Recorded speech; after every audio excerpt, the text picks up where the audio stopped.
Selamat pagi Bapak Ibu, Saudara yang saya kasih di dalam Tuhan Yesus. Kita masih beribadah di rumah masing-masing. Kita masih menjalani PSBB, kebijakan dari pemerintah. Dan bulan depan pemerintah akan mulai memberikan kebijakan yang baru, mengeluarkan kebijakan yang baru yang didengung-dengungkan dengan nama New Normal. Ya, di mana bisnis mulai akan dibuka kembali, pusat-pusat perbelanjaan akan dibuka, sekolah-sekolah akan mulai kegiatannya masing-masing, orang bisa berkumpul, tapi tetap dengan protokol kesehatan seperti menjaga jarak, memakai masker, cuci tangan, kebersihan itu. Nah, di dalam kondisi yang seperti itu tetap ada resiko, terutama untuk masyarakat yang terlalu menganggap remeh, ya, melanggar aturan protokol dan mereka bisa mengalami infeksi atau terkontaminasi. Nah, disitulah nanti akan terjadi di mana satu kelompok orang yang akan bertahan, yaitu orang-orang yang memiliki sistem kekebalan tubuh atau imunitas yang kuat. Sedangkan yang nggak kuat, ya nanti akan terpapar oleh penyakit ini dan bisa jadi akan fatal. Begitu. Tetapi seperti dalam proses evolusi, maka yang kuat akan selamat, yang lemah akan musnah. Nah, saudara yang dikasih Tuhan, jika keadaan itu memang benar akan terjadi, maka terjadi penyaringan alamiah, ya, evolusi, ya, dalam masyarakat atau dalam ras manusia ini. Tapi saudara yang dikasih Tuhan itu tidak terlalu mengkhawatirkan, ya, kita punya Allah yang luar biasa yang mengendalikan segala sesuatunya, ya. Nah, yang penting pada saat-saat ini sebagai anak Tuhan, sebagai umat Kristen, saya mengajak kepada saudara untuk memiliki cara berpikir yang benar untuk masa depan kita. Karena ada cara berpikir yang salah, ya, ada cara berpikir, cara membangun kehendak, membangun perasaan yang salah, itu menghancurkan masa depan. Ya. Ada banyak orang mengalami penyesalan setelah melalui perjalanan hidup yang panjang ini, sekian lama ini, dan mereka melakukan kesalahan.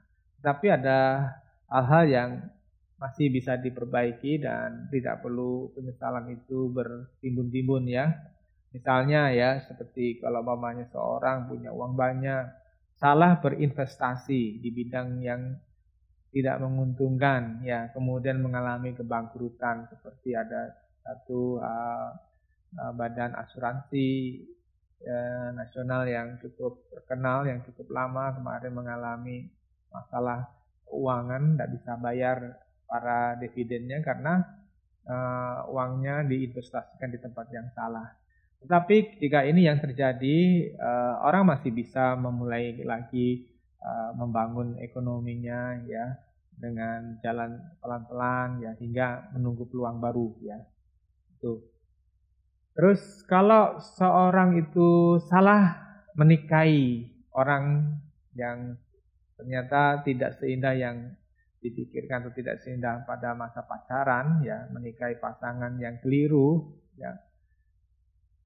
Terus kemudian rumah tangganya mengalami prahara terus menerus, ya. Itu pun masih ada kemungkinan berubah menjadi baik jika saudara tekun berdoa, ya, pasangannya akhirnya bertobat, atau mungkin lebih jalan pintasnya yaitu pasangannya meninggal, ya. Nah, Anda bisa terlepas dari masalah, ya. Jika ada orang yang malas belajar pada waktu kecil terus putus sekolah misalnya hanya sampai SD atau sampai SMP, bukan karena orang tua tidak mampu membiayai, tetapi karena memang malas, ya, terus kemudian hanya berpikir yang penting cari uang gitu, ya. Tapi perkembangan zaman menuntut orang harus memiliki dasar pendidikan minimal misalnya SMA gitu, terutama di perusahaan-perusahaan besar, ya.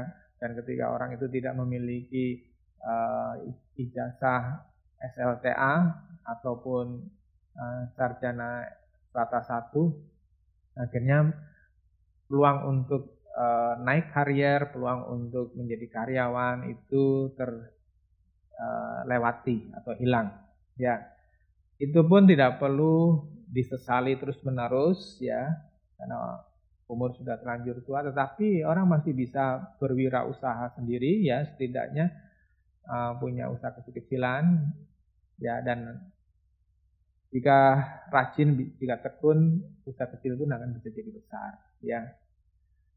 Atau bila ada orang yang salah bergaul, melakukan tindak kejahatan, akhirnya misalnya bergaul dengan anak-anak yang nakal, akhirnya terlibat dengan pencurian, bergaul dengan anak-anak narkoba, akhirnya terlibat dengan bisnis haram itu ya, narkoba, lalu tertangkap polisi dan dipenjara. Nah, setidaknya orang yang seperti itu tidak perlu menyesal terlalu lama, karena masih bisa memperbaiki kelakuan dan bisa membangun kredibilitas di tengah-tengah masyarakat ya, setelah keluar dari penjara nanti ya, tidak perlu merasa malu berkepanjangan atau menyesal gitu ya. Nah, yang penting memperbaiki diri.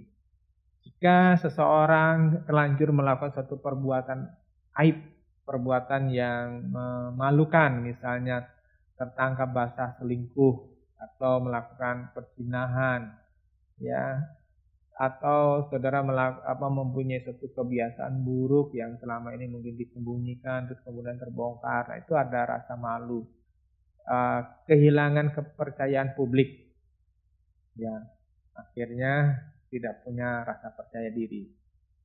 Nah, tetapi setidaknya jika Anda mau merangkak dari bawah kembali ya, merendahkan hati, secara hidup yang berubah, terus kemudian membangun kepercayaan diri, belajar lagi, terus kemudian menampilkan pribadi yang baik. Nah, kepercayaan publik lama-lama akan terbangun kembali, saudara akan dipulihkan dan dipakai Tuhan kembali. Ya, ada banyak orang yang mengalami kejahatan seperti itu ya, seperti beberapa hamba Tuhan di Amerika Serikat ya, pengkhotbah yang terkenal, beberapa orang yang tulisan-tulisannya saya pelajari dan saya geluti gitu ya, itu mengalami kejatuhan secara moral.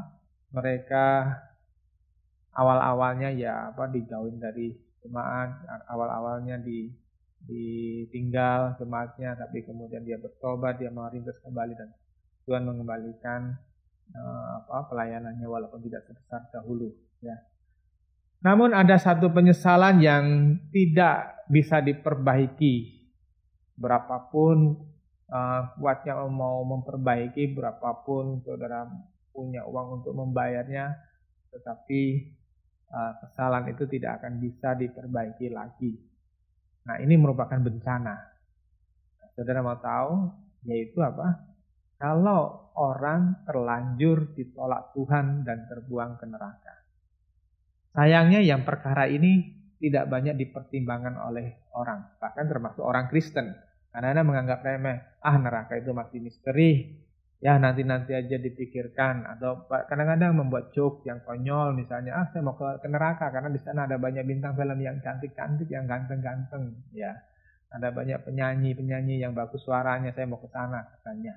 Saudara yang dikasih Tuhan, saudara tidak mengerti benar bahwa neraka itu sesuatu yang mengerikan, sangat mengerikan. Ya, saya beberapa tahun terakhir ini mengumpulkan kesaksian-kesaksian orang yang pernah mengalami mati kemudian bangkit kembali. Ada orang yang mendapat pengalaman, penglihatan, kesempatan dari Tuhan untuk melihat neraka. Saudara, terlepas itu bisa dipercaya apa tidak, saya melihat ada satu kesamaan pola ya dari kesaksian-kesaksian mereka, dan saya mau katakan kepada saudara bahwa tempat ini sangat tidak layak untuk kita kunjungi ya. Dan Allah itu cukup memiliki 3 alasan sederhana untuk menolak seorang Kristen yang tidak mau lahir baru. Ada 3 alasan sederhana. Kalau orang yang non-Kristen, orang nggak percaya, ya kita nggak usah teken lah, karena sesuai dengan Yohanes 14 ayat 6 itu tidak ada seorang pun datang kepada Bapa kalau tidak melalui aku, ya. Nah itu tidak dalam kategori khotbah saya ini. Tetapi yang mau saya bahas, saya mau tekankan di sini, saya mau ingatkan adalah yang berhubungan dengan saudara yang mengaku dirinya orang-orang Kristen. Ya. Matius pasal 25 ayat yang ke-30 dan ayat 45 dan 46. Dan campakkanlah hamba yang tidak berguna itu ke dalam kegelapan yang paling gelap. Di sanalah akan terdapat ratap dan kertak gigi. Maka ia akan menjawab mereka, Aku berkata kepadamu, sesungguhnya segala sesuatu yang tidak kamu lakukan untuk salah seorang dari yang paling hina ini, kamu tidak melakukannya juga untuk aku.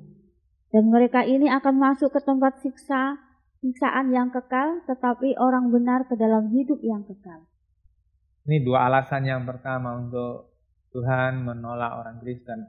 Ya, saudara yang dikasih Tuhan, kita diajari bertahun-tahun ya sejak dari kecil bahwa kita diselamatkan masuk ke surga bukan karena perbuatan baik ya, tetapi karena iman. Kita didoktrin bahwa kalau kita percaya kepada Yesus, kita mempunyai keselamatan, mempunyai tiket gratis ke surga. Nah, tetapi saudara yang dikasih Tuhan, iman yang kayak apa yang bisa membawa seseorang itu diselamatkan sampai ke surga? Tentu tidak hanya sekedar orang berkata, oh saya percaya Yesus adalah Tuhan, saya percaya Yesus adalah juru selamat. Lantas apapun yang dia lakukan di bumi ini, apapun yang dia lakukan selama hidupnya ini, ya, entah dia seorang pezina, seorang pemabuk, seorang pejudi, seorang yang kasar sama istrinya, tukang tempeleng istrinya, seorang yang tukang bohong, seorang yang koruptor. Apakah itu imannya bisa menjamin dia masuk ke surga? Ya, terlalu naif ya kalau kita percaya hal seperti itu. Nah, di dalam Matius pasal 25 ayat 30 tadi itu berbicara tentang orang-orang yang dipercayakan talenta, ada yang 5, ada yang 2, ada yang 1. Nah, yang ayat 30 ini, campakkanlah hamba yang tidak berguna itu. Tuhan menolak kepada orang yang diberikan 1 talenta dan menguburkannya. Saudara, sebetulnya masalahnya bukan menguburkan, lantas si raja itu atau Tuhan itu marah, bukan. Tetapi yang menjadi masalah adalah bahwa hamba itu tidak mau mengembangkan talenta yang dipercayakan kepadanya, sehingga ia tidak berguna bagi kerajaannya. Jadi alasan pertama untuk Tuhan menolak seseorang Kristen adalah jika orang Kristen itu tidak berguna dalam hidupnya. Hidupnya hanya untuk dirinya sendiri, hidupnya tidak pernah menjadi terang, hidupnya tidak pernah menjadi saksi, hidupnya tidak pernah menjadi berkat bagi orang lain. Ini orang Kristen yang hidupnya tidak berguna, dan Tuhan akan singkirkan. Ayat 45-46 itu ketika hari pengadilan Tuhan memanggil orang-orang yang dikelompokkan menjadi domba, dan yang sebelah kiri sebagai kambing ya.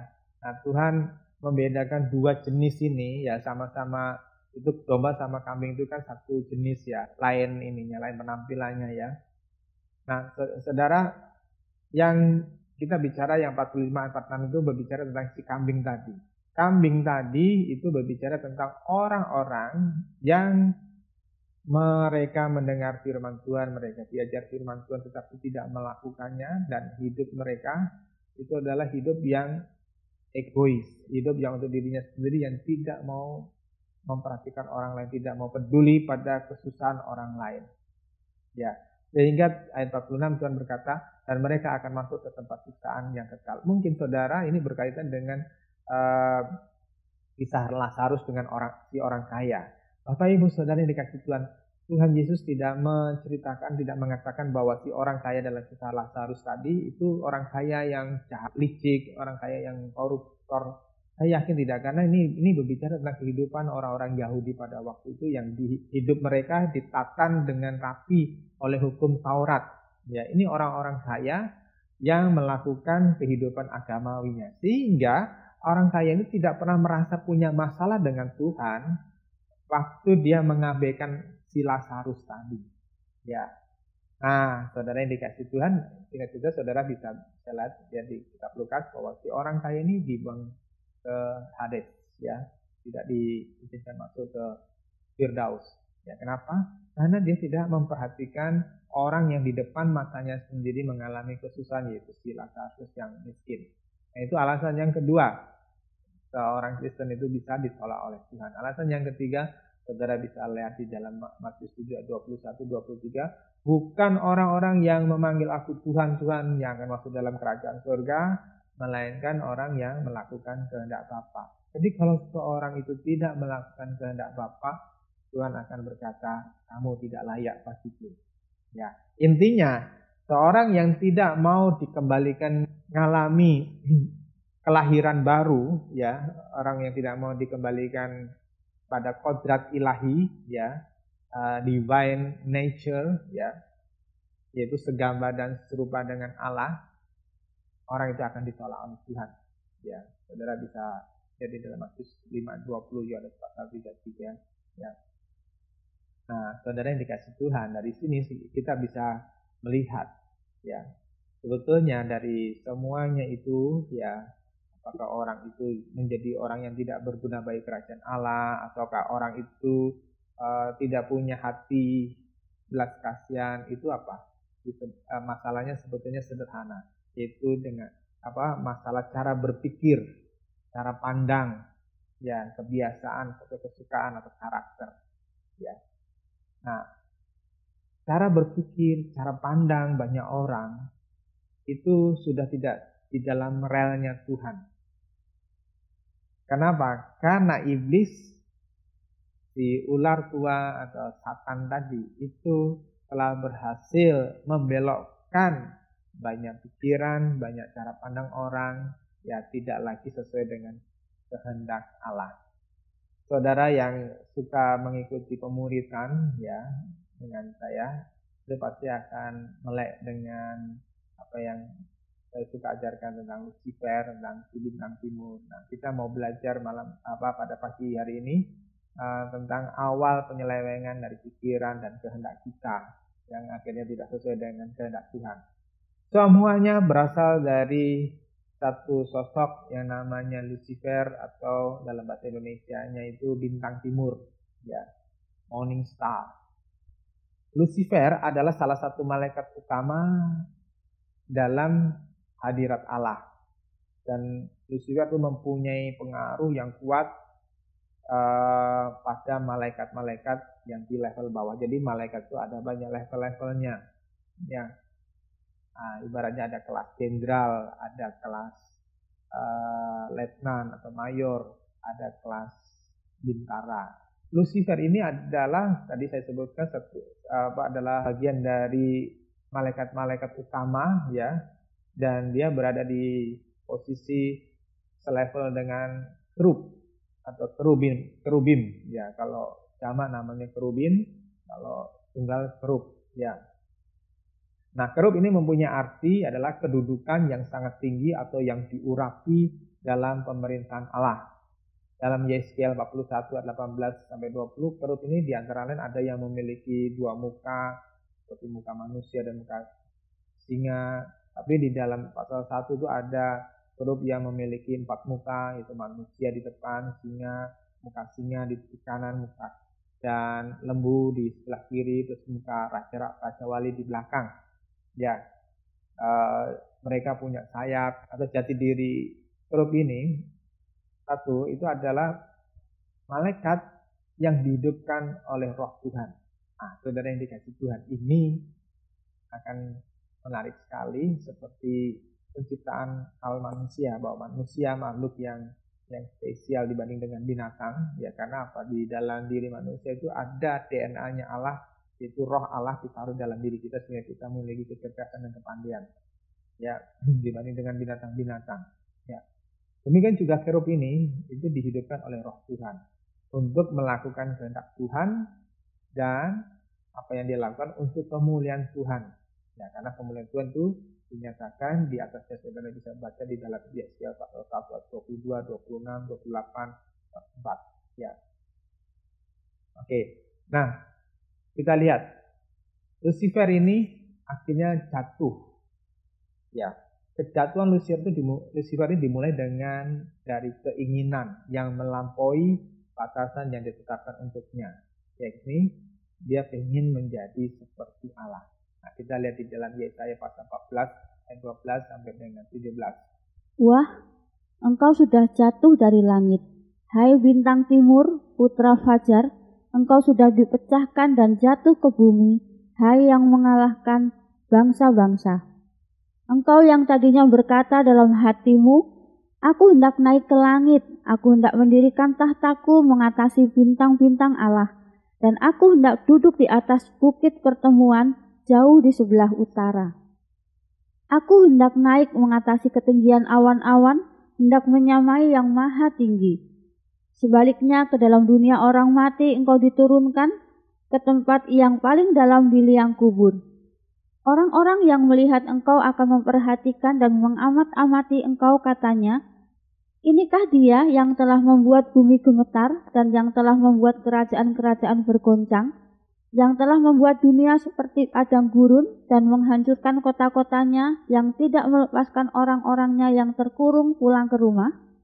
Oleh karena kekuasaan yang dipercayakan oleh Allah kepada Lucifer sebagai salah satu malaikat cherub, ya, maka dalam dirinya ada satu hati yang tidak suci lagi. Di situ digambarkan ada 5 kehendak, ada 5 hendak. Ya, aku hendak naik ke langit, aku hendak mendirikan tahtaku, yang semuanya kehendaknya dia itu ingin meninggikan dirinya. Ya, itu awal kejatuhan Lucifer. Ya. Terus kemudian kalau kita lihat, ya, dengan keinginannya untuk disembah itu, Lucifer membawa atau mempengaruhi sepertiga dari malaikat-malaikat yang ada di surga untuk berpihak kepada dia, untuk mengabdi kepada dia. Ya, di dalam Wahyu pasal 12 ayat ke-4. Dan ekornya menyeret sepertiga dari bintang-bintang di langit dan melemparkannya ke atas bumi. Ya, saudara yang dikasih Tuhan, iblis atau si naga tua tadi itu menyeret sepertiga dari bintang-bintang di langit. Itu berbicara tentang sepertiga dari jumlah malaikat yang ada di surga. Dipengaruhi, ya, dibujuk, kemudian dicuci otak mereka, ya, kemampuan Lucifer, sehingga roh-roh ini mulai menyembah kepada Lucifer. Dia berharap dia bisa menjadi seperti Allah, diagungkan seperti Allah. Nah, saudara yang dikasih Tuhan, kita lihat di dalam Yeskiel pasal 28 ayat yang ke-11 sampai dengan ayat yang ke-19. Lalu datanglah firman Tuhan kepadaku, hai anak manusia, ucapkanlah suatu ratapan mengenai Raja Tirus dan katakanlah kepadanya, beginilah firman Tuhan Allah, gambar dari kesempurnaan engkau, penuh hikmat dan maha indah. Engkau di Taman Eden, yaitu Taman Allah, penuh segala batu permata yang berharga, yaspis merah, krisolit, dan yaspis hijau, permata pirus, krisopras, dan mafrit, lazurit, batu darah, dan malakit. Tempat tatahannya diperbuat dari emas dan disediakan pada hari penciptaanmu. Kuberikan tempatmu dekat kerub yang berjaga. Di gunung kudus Allah engkau berada dan berjalan-jalan di tengah batu-batu yang bercahaya-cahaya. Engkau tak bercela di dalam tingkah lakumu sejak hari penciptaanmu sampai terdapat kecurangan padamu. Dan dengan dagangmu engkau besar, engkau penuh dengan kekerasan dan engkau berbuat dosa. Maka kubuangkan engkau dari gunung Allah, dan kerub yang berjaga membinasakan engkau dari tengah batu-batu yang bercahaya. Engkau sombong karena kecantikanmu, hikmatmu kau musnahkan demi semarakmu, ke bumi engkau kulempar, kepada raja-raja engkau kuserahkan menjadi tontonan bagi matanya. Dengan banyaknya kesalahanmu dan kecuranganmu dalam dagangmu, engkau melanggar kekudusan tempat kudusmu. Maka aku menyalakan api dari tengahmu yang akan memakan habis engkau, dan kubiarkan engkau menjadi abu di atas bumi di hadapan semua orang yang melihatmu. Semua di antara bangsa-bangsa yang mengenal engkau kaget melihat keadaanmu. Akhir hidupmu mendahsyatkan dan lenyap selamanya engkau. Ayat yang ke-12 ya, beginilah firman Tuhan Allah, gambar dari kesempurnaan, penuh hikmat dan maha indah. Kenapa? Karena di dalam ayat 14 itu kuberikan tempatmu dekat kerub yang berjaga di gunung kudus Allah. Engkau berada dan berjalan-jalan di tengah batu-batu yang bercahaya-cahaya. Saudara yang dikasih Tuhan, ini Lucifer, ini pribadi dari malaikat yang diberikan kepercayaan oleh Tuhan pada mulanya dengan segala keindahannya.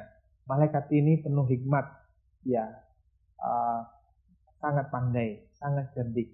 Tetapi ayat 15 adalah satu hal yang menyayangkan sekali. Kenapa? Ayat 15, engkau tak bercela dalam tingkah lakumu sejak hari penciptaanmu sampai terdapat kecurangan padamu.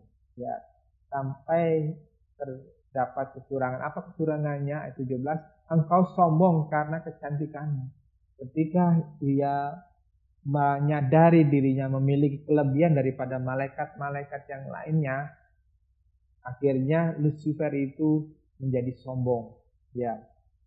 Ayat 18, dengan banyak kesalahanmu dan kecuranganmu, ya, engkau melanggar kekudusan tempat kudusmu. Ya.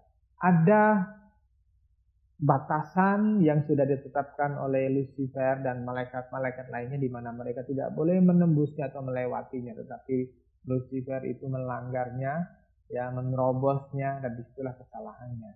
Ya, akhirnya dia dibuang ke bumi. Ya, Wahyu pasal yang ke-12, yang ke-7, 8, 9. Maka timbullah peperangan di surga. Mikael dan malaikat-malaikatnya berperang melawan naga itu, dan naga itu dibantu oleh malaikat-malaikatnya. Tetapi mereka tidak dapat bertahan, mereka tidak dapat tempat lagi di surga. Dan naga besar itu si ular tua, yang disebut iblis atau Satan, yang menyesatkan seluruh dunia, dilemparkan ke bawah. Ia dilemparkan ke bumi bersama-sama dengan malaikat-malaikatnya.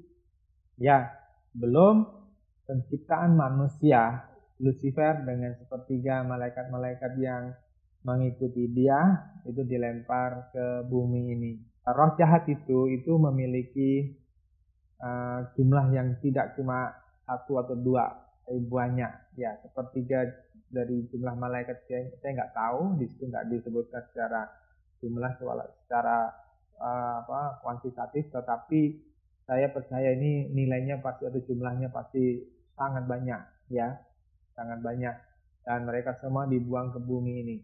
Maka kita sebetulnya di dalam bahasa asli itu ada dua nama yang berbeda untuk penamaan kepada tentang roh-roh jahat ini. Untuk iblis itu menggunakan istilah atau memakai nama diabolos, sedangkan untuk setan atau roh-roh jahat itu menggunakan daimonia, namanya daimonia. Kalau kita lihat di dalam Matius pasal 8 ayat 28, ya, tentang ketika seorang dari Gadara itu kerasukan setan dan dia datang untuk menyambut Yesus, mau menentang Yesus gitu ya. Nah, di situ dikatakan ayat 28, setibanya di seberang, yakni di daerah Gadara, datanglah dari kuburan dua orang yang kerasukan setan. Kerasukan setan di sini itu bukan setan iblis ya, di dalam Wahyu pasal yang ke-12 ayat yang ke-9 tadi ya, si ular tua yang disebut iblis atau setan. Nah, dalam Matius 8 ayat 28 ini bukan setan yang tadi di dalam Wahyu pasal 12, tetapi setan di sini dalam bahasa Yunani-nya adalah daimonia, ya, kerasukan setan atau possessed by demons, ya, dalam bahasa Yunani-nya daimonizomenoi, ya, dirasuki oleh setan, ya, dirasuki oleh roh-roh jahat, ya, jadi bukan oleh iblis, oleh roh-roh jahat. Nah, saudara yang dikasih Tuhan, nah, daimonia ini, ya, atau roh-roh jahat tadi itu di dalam Efesus pasal 6 ayat 12, saya sudah pernah mengajarkan kepada saudara, itu terdiri dari 4 level, ya. Ada yang disebut sebagai roh-roh pemerintah, ada yang disebut roh-roh penguasa, ada yang disebut roh-roh penghulu di dunia, ya, di yang gelap ini, dan roh-roh jahat di udara, heavenly realm. Mereka itu adalah level-level dari berbagai tingkat roh-roh jahat, ya, pemerintah, penguasa, penghulu, dan roh-roh jahat. Roh-roh ini, jika mereka berhadapan dengan Yesus, itu seperti dengan seperti roh-roh yang merasuk pada orang Gadara tadi, ya, langsung terjadi manifestasi dan mereka ketakutan. Mereka nggak tahan menghadapi hadirat Tuhan, ya. Tetapi saudara, untuk Lucifer itu berbeda, karena Lucifer diciptakan sebanding dengan cherub yang melayani tahta Allah, dan sampai hari ini Lucifer tidak dicabut fasilitasnya atau kekuatannya oleh Allah. Itu sebabnya di dalam Ayub 1 ayat 6 sampai 7, Lucifer itu masih bisa menghadap tahta Allah, ya. Ayub 1 ayat 6 dan 7. Pada suatu hari datanglah anak-anak Allah menghadap Tuhan, dan di antara mereka datanglah juga iblis. Maka bertanyalah Tuhan kepada iblis, "Dari mana engkau?" Lalu jawab iblis kepada Tuhan, "Dari perjalanan mengelilingi dan menjelajahi bumi." Ya, iblis masih bisa masuk di dalam hadirat Allah tanpa kesulitan, tanpa ketakutan. Dan ini yang dinyatakan di dalam kitab Wahyu, bahwa iblis siang dan malam itu mendakwa orang-orang Kristen, mendakwa anak-anak Tuhan. Kalau saudara baca di dalam ayat 8 dan 9, 8 dan seterusnya, maka Allah itu menampilkan Ayub tadi, ya, ditunjukkan kepada iblis, "Ini loh hambaku yang setia," gitu. Dan iblis mengatakan, "Ya, aku melihat dia, tetapi aku tidak bisa menjamah dia karena engkau membuat pagar melindungi Ayub." Iblis bisa melihat apa yang dikerjakan oleh Ayub. Demikian juga iblis juga memperhatikan apa yang kita kerjakan selama hidup di dunia ini. Tetapi iblis mempunyai satu agenda. Ya, satu-satunya agenda yang dia miliki ialah membawa sebanyak mungkin orang-orang tersesat. Hidupnya meleset dari yang dikehendaki Allah, dari tujuan Allah, supaya manusia-manusia ini akan dibawanya ke neraka setelah penghakiman kelak. Ya, penghakiman akhir kelak. Pertimbangkan di dalam Wahyu pasal 12 ayat 9 tadi, dan naga besar itu si ular tua yang disebut iblis atau Satan menyesatkan seluruh dunia. Kata menyesatkan ini berarti membelokkan banyak pikiran orang sehingga tidak sampai kepada tujuan Allah. Di dalam Matius 24 ayat yang ke-24, ya, Tuhan mengingatkan kepada kita bahwa iblis menggunakan antek-anteknya, menggunakan kaki tangannya yang ada di dunia ini, yang mereka menjadi mesias palsu, orang-orang yang menganggap dirinya sebagai juru selamat palsu, sebagai pemimpin palsu, dan nabi-nabi palsu. Sebab mesias-mesias palsu dan nabi-nabi palsu akan muncul, dan mereka akan mengadakan tanda-tanda yang dahsyat dan mujizat-mujizat, sehingga sekiranya mungkin mereka menyesatkan orang-orang pilihan juga. Ya, sehingga sekiranya mungkin mereka menyesatkan orang-orang pilihan. Orang-orang pilihan itu tentulah orang-orang yang sudah dibawa oleh Tuhan dengan susah payah untuk menjadi seorang Kristen, untuk orang yang percaya kepada Tuhan, untuk mengalami kasih karunia-Nya yang berlimpah-limpah gitu. Tetapi tetap ada satu kesempatan bagaimana iblis bisa menyentuh mereka dan akhirnya menyesatkan mereka. Nah, cara kerja iblis menyesatkan orang itu satu, yaitu menanam keinginan atau kehendak yang bukan kehendak Allah dalam hati, dalam pikiran seseorang, yang memberikan pengertian, keyakinan, pikiran yang salah itu ditanam dalam pikiran orang. Ya, setelah orang itu menerima ide atau menerima konsep tadi, ya, dan menginginkannya, ya, maka kalau kita lihat di dalam Matius 12 ayat 43-45, di situ dikatakan bahwa roh itu masuk lagi, ya, dan membawa 7 roh lainnya. Akhirnya keadaan orang itu menjadi lebih buruk. Lebih buruknya bagaimana? Di dalam hal ini bukan terus orang itu kemudian jadi mati gitu ya, atau mau luka parah atau sakit berat gitu ya, itu bisa terjadi gitu. Tetapi yang jelas keadaan yang lebih buruk itu adalah bahwa iblis memiliki peluang atau memiliki kesempatan untuk mengendalikan semua kerangka berpikir orang. Ya, semua kehendaknya, semua perasaannya, semua emosinya itu dikendalikan. Ya, dari pertama dia tanam, dilemparkan aja begitu ya benih-benihnya dia. Setelah orang itu menangkap, nah lantas iblis akan mengendalikan setelah dia berhasil menguasai. Nah, saudara yang dikasih Tuhan, kalau kita lihat ya tadi di Efesus pasal 6 ayat yang ke-12, roh jahat yang tingkat rendah, dan kita mulai dari rendah dulu itu hanya memiliki kemampuan untuk menguasai secara fisik atau possession ya. Nah, tapi orang-orang itu kesadarannya atau tingkat intelektualnya masih ada, masih bisa berpikir ya.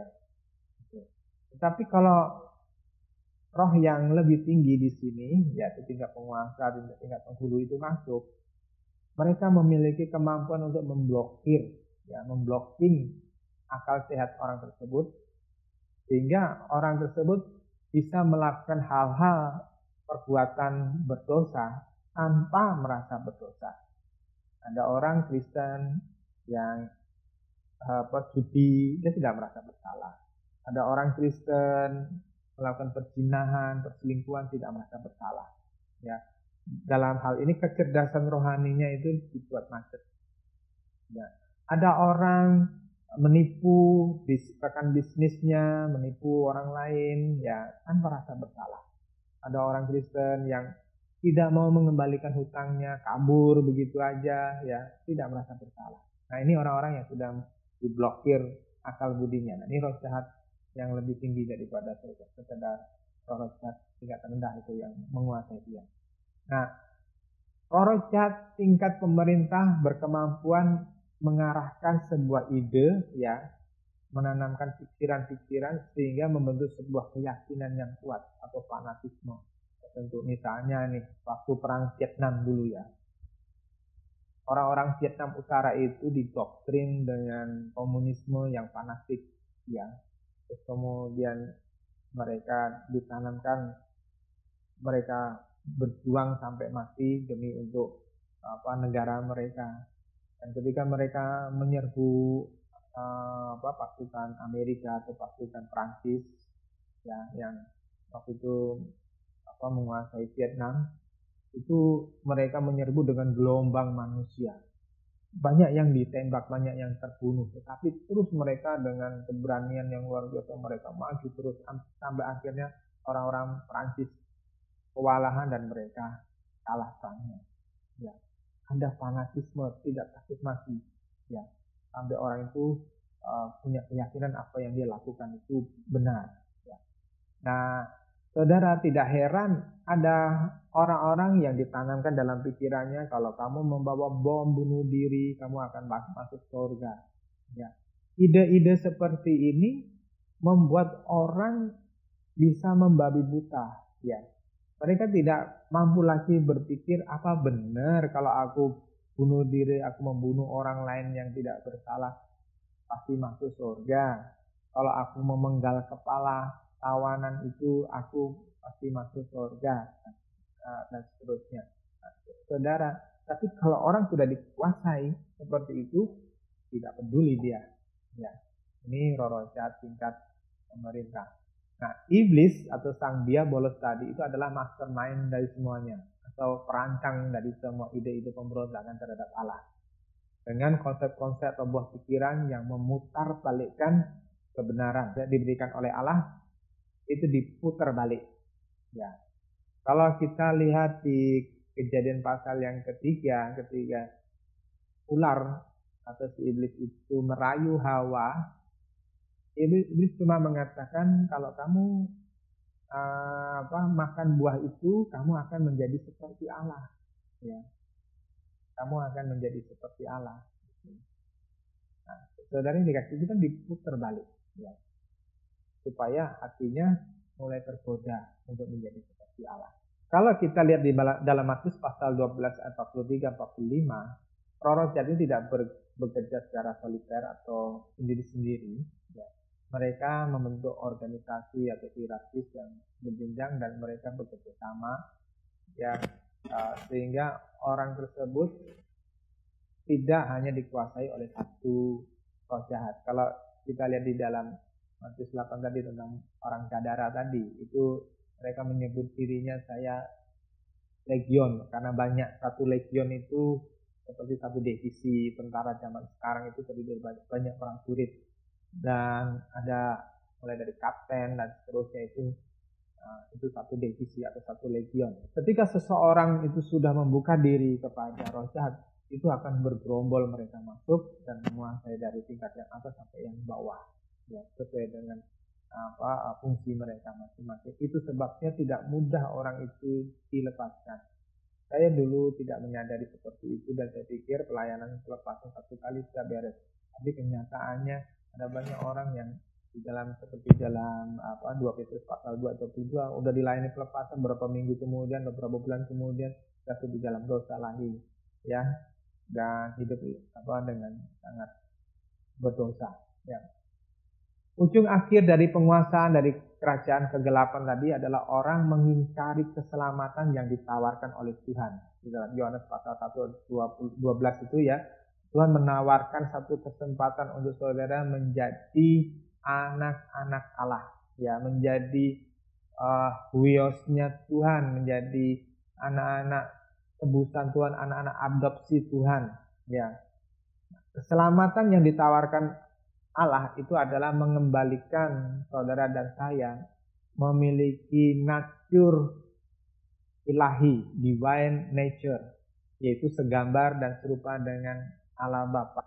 Kita diingini oleh Tuhan untuk memiliki lagi karakternya Bapa, sifat-sifatnya Allah, ya. Tapi Tuhan tuh mau membawa kita kembali kepada nature ilahi tadi, ya. Itu harus dalam respon kita, harus dalam tanggapan kita, harus dengan kemauan kita. Nah, Tuhan kasih kehendak bebas untuk memilih. Nah, sayangnya iblis memanfaatkan kehendak bebas yang dimiliki oleh manusia tadi, yang diberikan oleh Tuhan, itu untuk menyetir pikiran manusia untuk menolak rencana Allah. Dan wajar karena natur manusia tadi, natur berdosa, natur kedagingan, maka memang untuk mengikuti kehendak Allah itu bukan perkara yang mudah, ya, karena seperti kayak membelokkan mobil yang rodanya sudah patah tie rod. Saudara tahu kalau di mobil itu ada bagian bawah namanya tie rod, itu yang mengendalikan ban depannya itu supaya terarah sesuai dengan apa yang disetirkan oleh sopir, ya. Tapi kalau ini patah, maka ban itu akan menggelinding, akan mengarah kemana saja. Nah, si sopir berusaha untuk membalikkan, mengarahkan kepada arah yang benar itu berat sekali dan tidak mudah. Nah, saudara yang dikasih Tuhan, hidup kita ini seperti ban yang sudah lepas atau sudah patah tie rodnya. Itu sulit untuk kembali ke jalur yang benar gitu. Nah, iblis tahu kelemahan kita. Maka ketika orang ditundukkan iblis, itu tidak peduli saudara memiliki pengetahuan teologi yang tinggi, misalnya S1, S2, S3 teologi. Tidak peduli saudara memiliki kecerdasan intelektual. Ya, ada seorang matematikawan yang sangat cerdas, ya, sangat intelek, Hawking, ya. Dia terpaksa harus berada di kursi roda, tapi otaknya sangat cerdas. Tapi dia nggak percaya Tuhan, ya. Sekalipun memiliki kepandaian akademis, ya, mungkin saudara punya titel di ilmu-ilmu sekuler, ya, teknik mesin atau itu bangunan, ya. Tetapi itu tidak memberi jaminan bahwa semua kepandaian intelektual itu bisa memerdekakan rohani seseorang, ya, dan membuat orang itu memiliki kerangka berpikir ilahi. Apalagi kalau hanya sekedar mengandalkan harta atau jabatan yang tinggi, tidak bisa, ya. Sebaliknya, banyak orang tanpa sadar itu diperdaya oleh iblis. Mereka menjadi seperti carrier ya, seperti orang yang kena COVID-19 ini ya, kalau dia bergaul sama orang maka dia bisa menginfeksi, mengkontaminasi orang lain ya. Nah, dalam pelayanan saya selama 30 tahun saya melayani Tuhan ya, saya mengamati segala sesuatu supaya segala perkara yang saya lihat itu tidak terlewatkan begitu saja ya, tapi saya belajar, saya mengamati, dan saya membuktikan bahwa apa yang saya lihat sendiri dan apa yang ditulis oleh orang-orang yang lain ya, saya baca bukunya adalah benar-benar terbukti bahwa firman Tuhan itu tidak meleset ya, bahwa iblis menyesatkan banyak orang itu merupakan hal yang fakta, nyata ya. Nah, saudara yang dikasih Tuhan, itu sebabnya saya diajar oleh Tuhan untuk benar-benar memiliki mata yang harus jelas ya, memiliki pengertian yang tajam tentang perkara-perkara spiritual seperti ini. Kenapa? Karena saya tidak boleh atau saya tidak mau memiliki paradigma yang salah tentang hidup ini, dan saya tidak mau salah memahami Allah. Nah, saya akan memberikan satu kesaksian cinta saja bagaimana saya membangun pola berpikir saya ya, terus-menerus yang diperbarui dari waktu ke waktu ya. Ketika saya memutuskan untuk mengikuti Tuhan, saya menghilangkan semua mimpi, saya menghilangkan semua obsesi saya pada waktu saya masih muda dulu, waktu masih kuliah ya. Saya telah mencapai suatu taraf ya, kalau saya tidak lagi memiliki ambisi untuk harta, kekayaan, jabatan duniawi. Yang ada dalam pikiran saya adalah mungkin saya bisa melayani Tuhan. Apapun pekerjaan saya, berapapun gaji saya tidak terlalu pusing ya. Ketika saya bekerja, saya mencari nafkah di suatu perusahaan, saya tidak berpikir untuk menumpuk harta, mencapai gaji yang setinggi-tingginya, menduduki jabatan tertentu. Ya, apa yang diberikan oleh perusahaan atau pimpinan saya terima dengan mengucap syukur. Sehingga saya nggak pernah protes, saya tidak pernah mengeluh dengan berapa besar gaji saya. Perusahaan memberikan berapa gaji saya terima.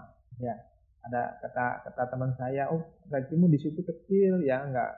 Ini kan kamu di kantor saya aja gitu ya. Saya waktu itu ditawarin seperti itu, tapi saya nggak mau ya. Nah, teman-teman saya ngomel ya kalau dia nggak mendapatkan gaji yang bagus gitu. Tapi saya nggak terlalu peduli. Berapa sisa uang saya di tabungan pun saya juga tidak peduli ya. Orang tidak pernah tahu bahwa saya pernah, dan bukan pernah sekali aja, tapi sering kali uang saya cuma tinggal 50.000 di tabungan ya. Itu pun saya nggak merasa pusing ya. Kenapa? Karena apa yang saya dapatkan, saya anggap itu saya dapat dari Tuhan, dan saya harus pakai semaksimal untuk pekerjaan Tuhan di tempat Tuhan menaruh saya di sini, di Lampung ini. Nah, di tempat saya bekerja, saya berusaha bekerja dengan sebaik-baiknya, maka saya tidak pernah hitung-hitungan ya. Saya tidak pernah ngitung waktu, ataupun bahkan kadang-kadang ketika perusahaan punya masalah keuangan gitu ya, kesulitan keuangan, itu saya kadang-kadang beli sesuatu untuk keperluan kantor, seperti kertas tape ya, untuk beli 1 rim 2 rim, atau bahkan printer itu saya beli dengan uang saya sendiri, atau alat-alat peralatan kerja kayak gerinda terus dan lain-lainnya ya. Kalau memang saya mampu, saya beli itu untuk perusahaan. Kenapa? Karena saya melihat bahwa perusahaan ini bukan hanya sekedar perusahaan milik bos saya, tetapi perusahaan ini milik Tuhan yang harus saya jaga juga supaya tidak kacau. Kita bangun terus nilai diri seperti itu ya, saudara, integritas seperti itu. Nah, itu rupanya dilihat oleh banyak anak buat saya, dan mereka mulai mengikuti begitu. Dan dalam taraf ini saya telah membangun suatu pola berpikir atau integritas yang baik ya dalam hidup saya. Tapi pertanyaannya bagaimana dengan perkara-perkara rohani? Apakah saya mencapai level yang Tuhan inginkan? Ya, saya tadi katakan bahwa ketika saya mengikuti Yesus ada satu kegairahan yang besar untuk mengajar, untuk menginjil orang supaya mencintai Tuhan dengan benar dan hidup sesuai dengan kehendak Bapa. Dimanapun saya pergi, saya ketemu orang, saya selalu bagikan Injil ya. Nah, dalam hal ini tampaknya saya telah mencapai tingkat rohani yang tinggi. Tapi iblis dapat membelokkan pandangan rohani saya. Saya akan ceritakan. Ya, saya berpikir awalnya, ya, jika saya dikaruniai karunia rohani, karunia roh, mujizat, pelepasan, eksortisme, atau fasilitas gereja yang bagus, itu akan memudahkan untuk mentobatkan orang dan mendewasakan rohani jemaat. Tapi saya meleset. Ya, ternyata tidak selamanya orang itu bertobat, walaupun sudah mengalami mujizat, mengalami dilepaskan, mengalami diberkati secara materi, secara sejahtera, tetapi mereka bisa kembali ke kubangan yang lama. Demikian juga ada satu kerugian dalam diri saya ketika saya masuk di dalam pelayanan seperti itu, ya. Saya terjebak di dalam satu pride dalam hati saya, dan itu merusak jiwa saya. Beruntung yang saya alami adalah Tuhan itu menolong saya keluar dari pride tadi. Tuhan memberikan pengertian kepada saya bahwa tanda-tanda yang ajaib seperti itu tidak ada manfaatnya jika saya hidup tidak sesuai dengan kehendak Allah. Dari semua pengalaman tadi saya belajar. Ya, saya belajar dan cepat bangkit. Ketika saya jatuh, saya cepat bangkit. Saya mengevaluasi kesalahan-kesalahan saya, kemelesetan saya, dan saya bangkit kembali. Ya. Dan ini yang saya dapatkan selama pergumulan saya, dan saya ingin bagikan kepada saudara. Oleh sebab itu saya dorong saudara memperhatikan sungguh-sungguh. Ya. Hal yang pertama yaitu iblis menawan kecerdasan rohani seseorang sehingga orang tersebut seperti kayak terhipnotis. Saudara pernah melihat pertunjukan ahli sihir, ahli sulap yang mempertontonkan bagaimana mereka menghipnotis orang, ya. Orang itu dihipnotis, kemudian disuruh melakukan segala sesuatu, orang itu nurut. Suruh berbaring-berbaring, suruh ketawa-ketawa, ya. Suruh nangis-nangis. Nah, itu saya pernah melihat seperti itu. Orang yang dihipnotis, ya. Nah, iblis menghipnotis seseorang, ya, menghipnotis dengan tanda kutip, ya, membuat orang tersebut tidak menyadari bahwa dosa adalah dosa. Itu yang pertama. Terus yang kedua, membuat orang tidak menyadari bahwa dosa berbuahkan dosa. Tadi maksudnya dosa adalah dosa yang tidak disadari, maksudnya begini. Ketika orang melakukan sesuatu, misalnya dia berzina, dia nggak menyadari bahwa berzina itu sesuatu yang najis, sesuatu yang jahat, sesuatu yang mengerikan di hadapan Allah. Dia pokoknya menikmati seperti itu. Ya. Ada orang yang judi, wah, dia majelis gereja, ya, dia pimpinan gereja, tapi dia judi begitu aja tanpa merasa bersalah. Ada pendeta yang sebelum dia khotbah dia harus minum minuman keras, tuak, ya, supaya ada rasa percaya diri sendiri. Jadi yang mengilhami dia bukan Roh Kudus, tapi roh tuak, roh minuman keras. Dan dia tidak merasa berdosa, dia tidak merasa bahwa yang dia lakukan ini sesuatu yang tidak benar. Ya. Nah, berbuah dosa itu adalah ketika kita memiliki naluri atau sifat dosa tadi, tanpa sadar kita ngajak orang untuk melakukan perbuatan dosa kita. Ya, saya masih ingat waktu saya kuliah dulu. Saya bergaul dengan teman-teman yang waktu itu saya belum bertobat, ya. Saya bergaul dengan teman-teman yang suka main gaplek, ya. Terus kemudian mereka pertama main gaplek biasa untuk mengisi waktu kuliah. Terus kemudian mulai mereka memberi nilai, pokoknya nanti kalau menang dapat sekian gitu. Awalnya hanya kecil-kecilan, mereka hanya untuk hitung-hitung, hanya Rp1.000, ya. Terus kemudian lama-lama mulai puluhan ribu rupiah, terus akhirnya sampai ratusan ribu rupiah. Ada satu orang teman saya yang dulu aktif dalam pelayanan kampus, ya, pelayanan Kristiani di kampus gitu. Tapi ketika dia terjun di dalam permainan judi tadi, itu akhirnya dia bisa pakai seluruh uang kuliah dari dari papanya yang dikirim dari luar kota itu untuk membiayai kuliahnya itu dimainkan di dalam judi dan dia kalah. Ya, sempat 1 semester itu nggak kuliah.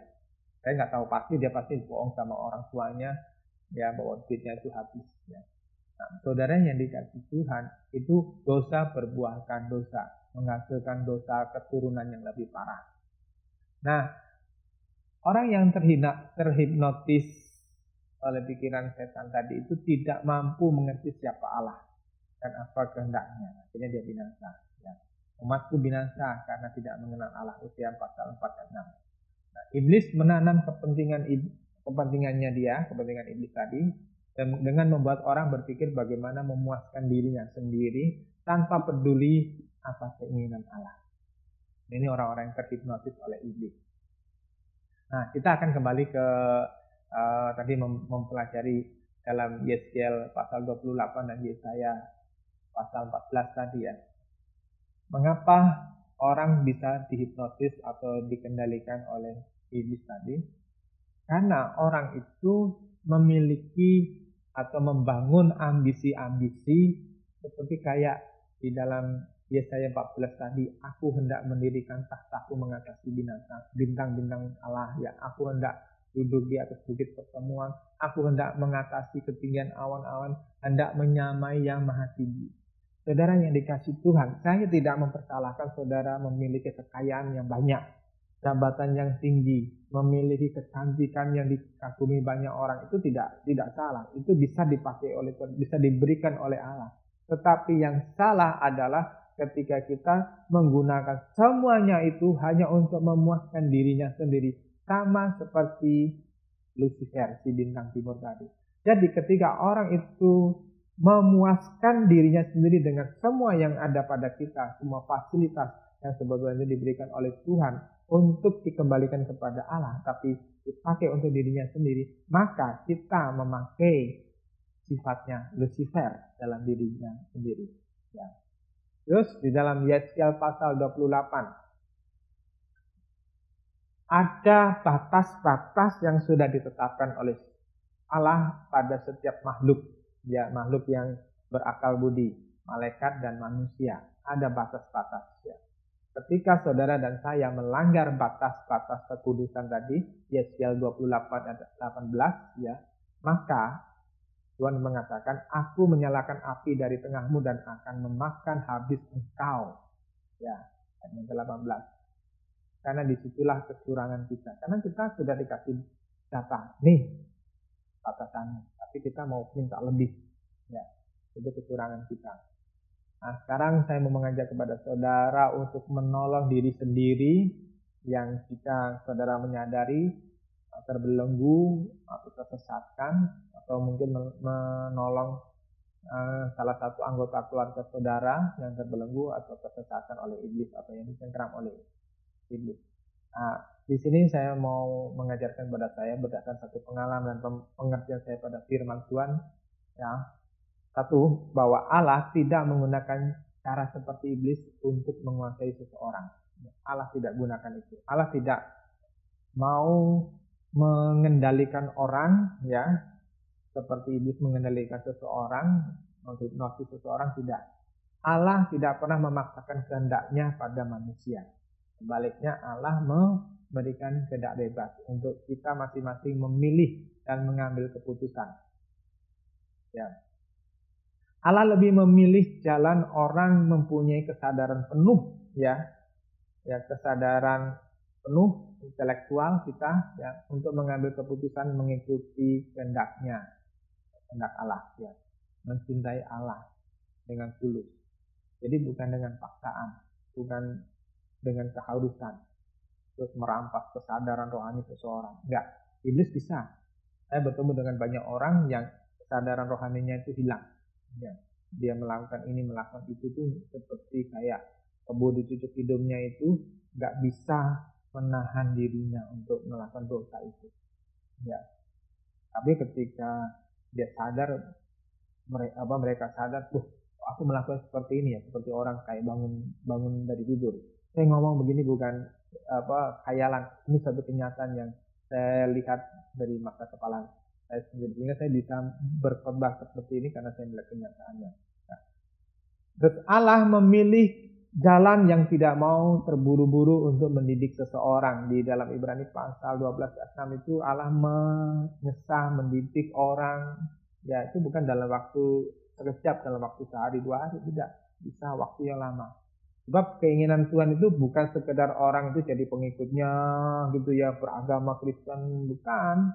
Tapi Tuhan menghendaki setiap orang yang percaya padanya itu sampai kepada kesadaran rohaninya, lahir, tumbuh dan menjadi seperti Kristus. Ya.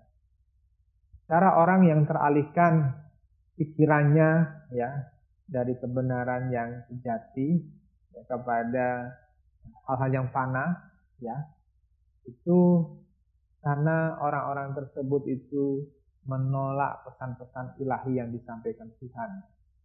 Ya, baik melalui saudara baca firman Tuhan, baca buku-buku rohani, atau melalui khotbah-khotbah yang disampaikan oleh Allah. Ya, banyak orang teralihkan. Ya, kesempatan-kesempatan yang indah tadi, kesempatan emasnya tadi untuk menemukan kebenaran. Seperti di zaman Yeremia ya, seorang nabi namanya Nabi Hanaya mempengaruhi Raja Sedekia dan punggawa-punggawanya untuk melawan Nabi Yeremia. Karena merasa bahwa Nabi Hanaya ini memiliki jabatan yang lebih terhormat, memiliki pengesahan dari kerajaan bahwa dia adalah nabi yang resmi ya. Saudara yang dikasih Tuhan ini saya bisa gambarkan begini. Banyak orang merasa bahwa kalau berada di sebuah denominasi yang besar, sebuah organisasi gereja yang mapan, itu lebih afdol, lebih yakin, ya tidak peduli kelakuannya kayak apa, tidak peduli dia mengikuti pendeta yang jenis kayak apa, pokoknya yang penting saya berada di satu organisasi yang bagus, yang besar, tadi saya benar gitu, tanpa mau belajar sungguh-sungguh. Nah, ini yang terjadi pada zaman Sedekia, pada zaman Yeremia. Nah, bagaimana dengan keadaan zaman sekarang? Saudara, ada banyak hanaya-hanaya modern yang hidup pada zaman sekarang yang membawa pesan-pesan palsu. Ya, ada banyak orang-orang seperti orang-orang Yehuda yang mau cari gampangnya aja, yang pokoknya saya cari hanaya-hanaya, ya orang-orang kayak hanaya gitu ya. Orang zaman sekarang bebas memilih gaya hidup apapun yang dia sukai, khotbah apa yang dia sukai, yang pokoknya yang dia rasa cocok di dalam hatinya. Orang sering melihat pendeta atau gereja itu tidak lebih seperti kayak tempat keramat, jadi melihat pendeta itu seperti kayak juru kunci. Ya, ditanya gimana solusinya kalau saya nggak punya jodoh, saya nggak punya anak, kalau saya bisnis saya belum maju, bagaimana supaya jalan pintasnya, jalan cepatnya bagaimana? Ya, nah ini banyak orang Kristen kayak begitu. Atau setidaknya orang menganggap gereja dan pendeta itu hanya sebagai rutinitas agama bisa. Jadi dengerin khotbah seorang pendeta itu hanya karena saya orang Kristen ya harus denger khotbah di gereja, bukan di tempat ibadah yang lainnya. Ya, kalau hari Minggu saya harus ke gereja gitu, bukan ke shopping. Itu mungkin ada orang-orang yang punya pemikiran seperti itu. Orang-orang seperti ini biasanya lebih senang dengar khotbah-khotbah yang dibumbui dengan cerita-cerita yang lucu ya.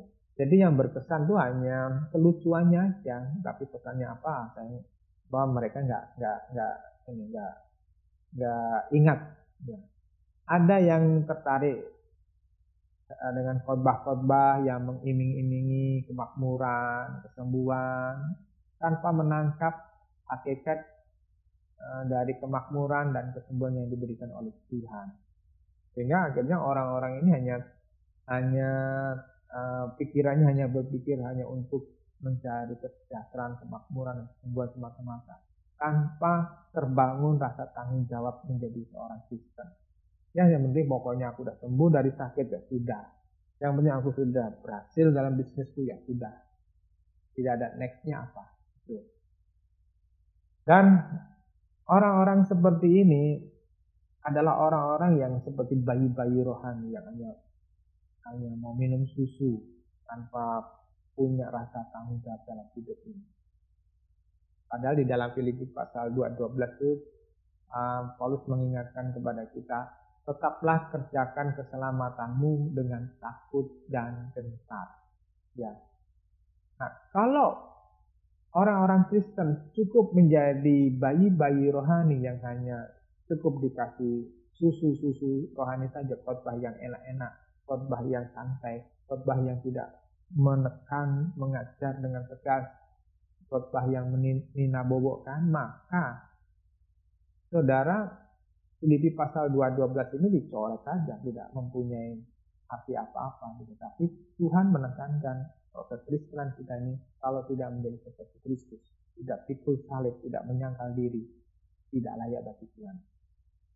Nah, saya melihat banyak orang yang tertawan seperti itu, ya, pikirannya tertawan tanpa dapat berpikir secara benar, ya, nalarnya macet, terblokir.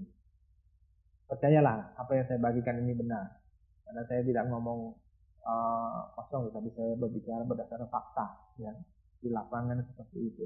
Ketika saya mengirimkan khotbah-khotbah dari hamba Tuhan, ya, saya mempunyai harapan saudara juga belajar dari khotbah-khotbah tersebut, karena saya sudah mempelajari dan sudah mendengarkan, dan ini bagus untuk saudara. Saudara perhatikan baik-baik, jangan hanya seperti sambil lalu. Dan apa yang saya bagikan hari ini, saudara resapi benar-benar.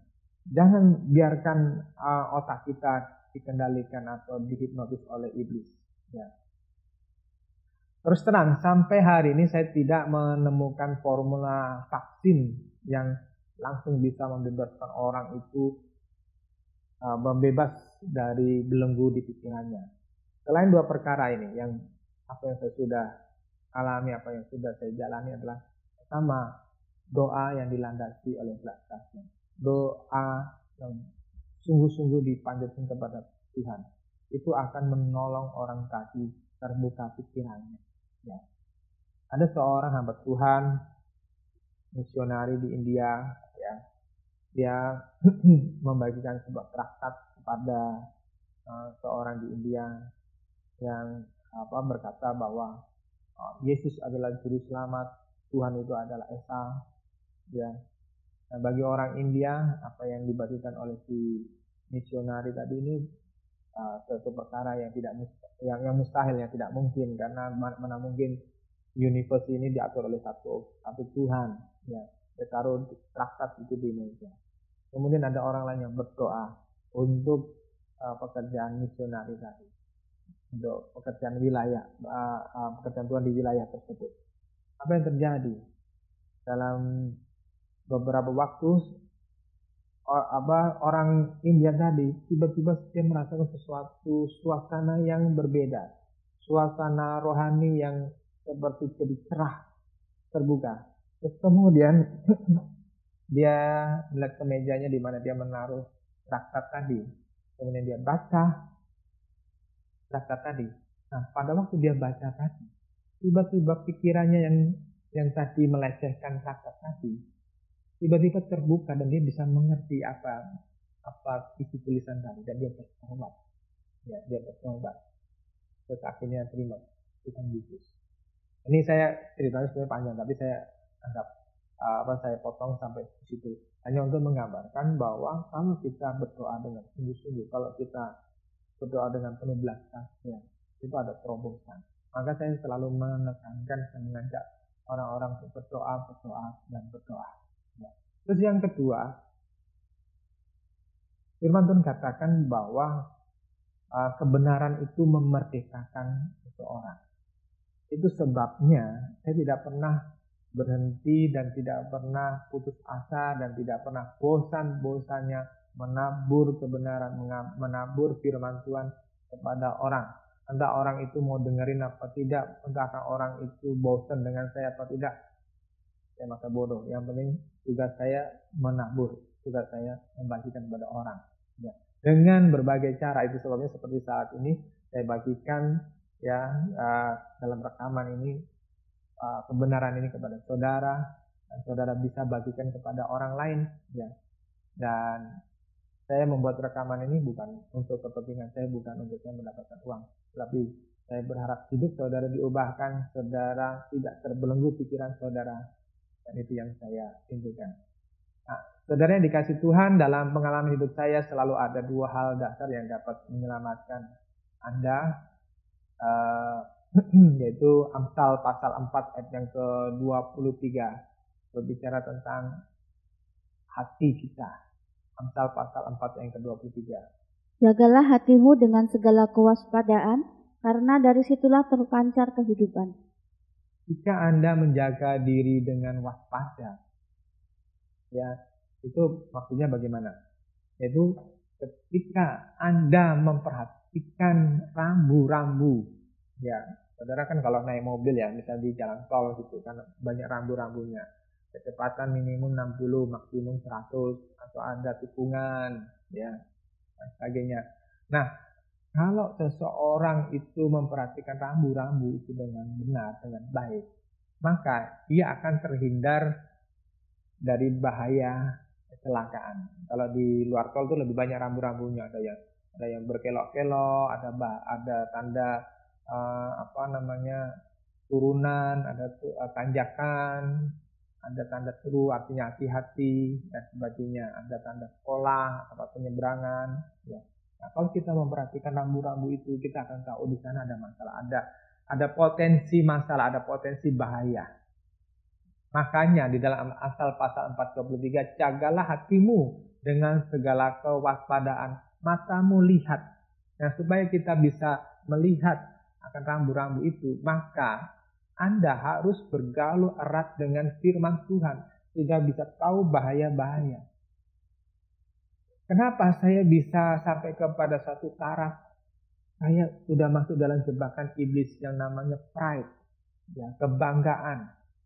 Ketika karunia-karunia berkembang dalam hidup saya, dalam pelayanan saya, ya, kenapa? Karena saya belajar, saya merendahkan hati di hadapan Tuhan, saya berdoa, saya membuka pikiran saya tidak mau sok sendiri, saya tidak mau sombong sendiri, saya tidak mau merasa dirinya benar sendiri, tidak, tapi saya terbuka. Bila orang menegur saya, terbuka. Bahkan ada orang yang menegur saya itu murid saya sendiri menegur saya. Oh, saya waktu ditegur itu ya rasanya malu, tetapi ya saya harus terbuka, ya. Mengapa mesti harus membangun tembok, ya, untuk membela diri kalau memang itu pernyataan dari Tuhan, ya. Oke, terus yang kedua, Ibrani pasal 12 ayat 6. Karena Tuhan menghajar orang yang dikasihinya dan ia menyesah orang yang diakuinya sebagai anak. Ya, menghajar orang yang dikasihinya dan menyesah orang yang diakuinya sebagai anak. Bapak Ibu yang dikasih Tuhan, jika Anda belum mengalami jawaban dari Tuhan untuk doa-doa saudara, untuk masalah-masalah saudara, dan hidup Anda sepertinya masih di dalam bara api, percaya deh, Anda sedang dikuliti hidup lama Anda. Ya, saudara pernah melihat orang mengkuliti kambing, ya, untuk jadi kambing guling yang dikuliti gitu, sampai dagingnya saja kemudian jadi diguling. Nah, saudara itu sedang diguling sama Tuhan, ya. Dari apa? Dari cara berpikir lamanya itu dibongkar, kebiasaan lamanya yang tidak kudus, yang tidak suci dibongkar, karakter lamanya yang buruk, yang jelek itu dibongkar supaya kita memiliki karakter seperti Kristus yang rendah hati dan lemah lembut, ya. Itu sedang mengalami pembongkaran. Ketika kita dibongkar semuanya itu, ya, memang tidak ada yang menyenangkan, ya, tidak ada yang tidak ada yang menyukakan, ya. Ada kadang-kadang harus menangis, mengalami habis-habisan semuanya, harga diri dihancurkan, harta habis misalnya, dan bisa jadi Bapak Ibu saudara yang dikasih Tuhan, itu saudara harus mengalami sampai saudara mati. Bisa jadi ada yang seperti itu. Ada orang yang harus mengalami masalah hidupnya itu sampai dia mati. Tapi pada waktu dia nanti bangun setelah dia mati, hidupkan oleh Tuhan, baru di situ saudara menemukan jawabannya. Oh, kenapa aku harus mengalami seperti itu? Saudara lihat pada kasus Lazarus kasus Lazarus dengan orang kaya. Lazarus tidak pernah menjadi orang kaya. Dia mati sebagai orang miskin.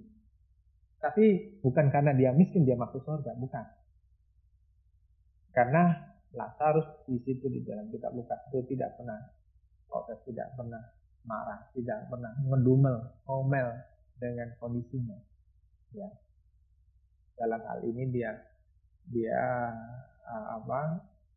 sudah memenuhi kriteria di dalam hukum Taurat masuk surga.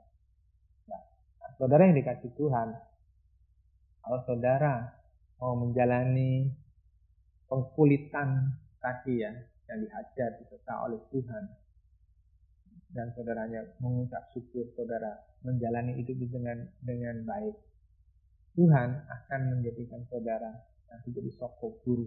Ya. Tidak perlu mengejar yang belum menjadi hak Anda. Ya. Tidak perlu Anda memaksakan diri. Ya. Yang penting adalah kita masing-masing itu sampai kepada kualifikasinya Allah. Ya. Saya waktu-waktu sekarang ini kalau ada orang berdoa, Pak tolong doain saya karena saya sakit ini, saya sakit itu. Pertama yang saya akan lakukan adalah, apakah engkau akan tetap setia kepada Tuhan jika engkau sembuh? Apakah engkau memberikan hidupmu kepada Tuhan jika engkau berhasil? Dan seterusnya.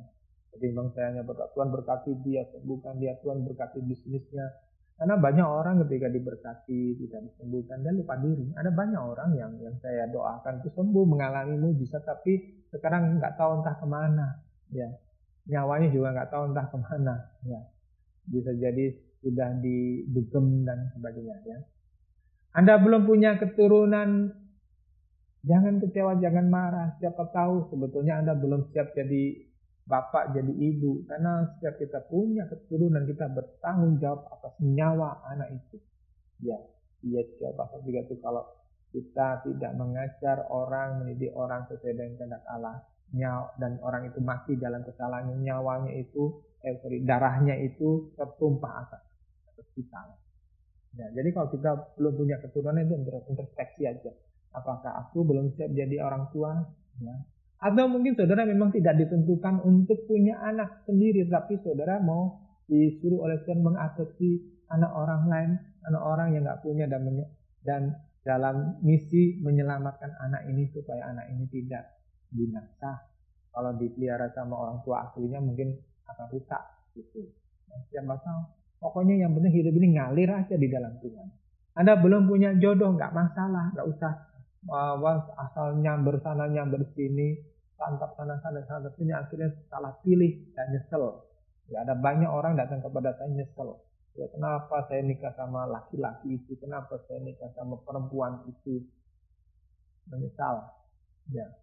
Anda belum punya rumah sendiri, Anda belum punya motor sendiri, mobil pribadi dan sebagainya. Nggak usah panik, nggak usah cari jalan pintas, nggak usah cari kesugihan untuk bisa mensejahterakan. Ya. Lakukan yang menjadi bagianmu itu dengan setia, walaupun dari yang kecil itu.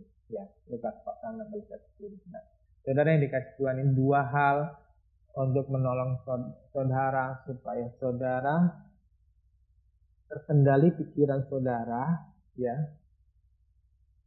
Saudara tahu, wah, iblis ini sedang menaruh sesuatu yang jahat dalam pikiran saudara, terus kemudian saudara bisa lepaskan. Ya, saudara bisa buang itu. Saya punya pengalaman melayani seseorang yang orang ini pada dasarnya takut sama Tuhan. Ya, pada dasarnya dia seorang laki-laki yang baik gitu. Tetapi entah bagaimana kalau dia bertemu dengan seorang rekan di kantornya, itu dia punya hasrat yang melampaui gitu ya. Tapi dia takut Tuhan. Dia mencintai istrinya gitu.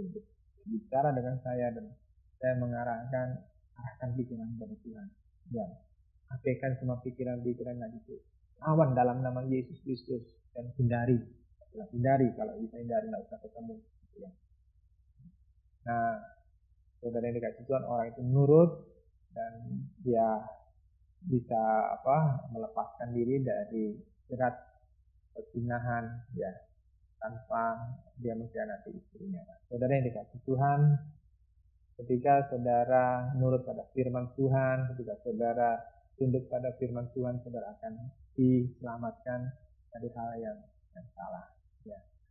Demikian firman Tuhan yang sebagian Tuhan memberkati, yang menolong saudara untuk mengambil keputusan-keputusan yang benar dalam hidup ini, menjalani hidup ini dengan kudus di hadapannya. Amin. Tuhan memberkati.